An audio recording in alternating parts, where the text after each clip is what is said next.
مساء الخير، انا المرشده السياحيه ودي قناه هيستوري هاوس. لو اول مره تشوفنا متنساش تعمل اشتراك ولايك للفيديو، مش هتخسر حاجه.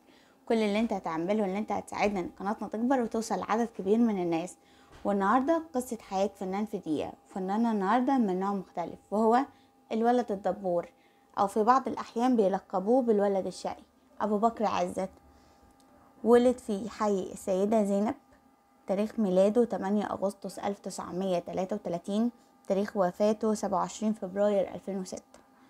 ولد في حي السيدة زينب بمدينة القاهرة. تخرج من كلية الآداب قسم علم اجتماع بجامعة القاهرة.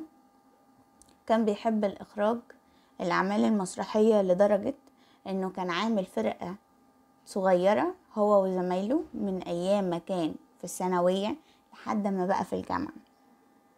بعد ما اتخرج حب ان هو يشتغل في المسرح، فقرر ان هو يشتغل في فرقة المسرح الحر ومسرح الريحاني ومسرح التلفزيون. وبعد كده اشتغل في السينما في اواخر الخمسينات في القرن العشرين، وشارك في العديد من ادوار المساعدة.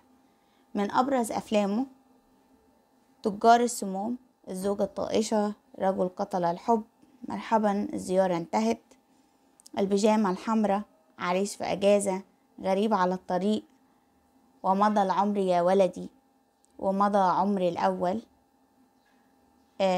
على نار هادية، بنت أفندينا، نهارك نادي، وكمان لك يوم يا بيه، قمر الليل، النضارة السوداء، زوجة ليوم واحد، أرابيسك، زيزينيا.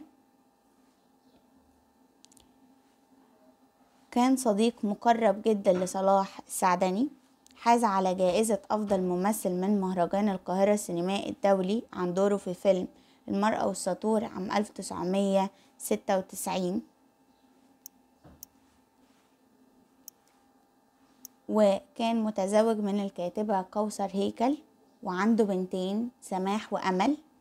الله يرحمه ويرحم الجميع، وبرجاء طلب الرحمة ليه. سلام.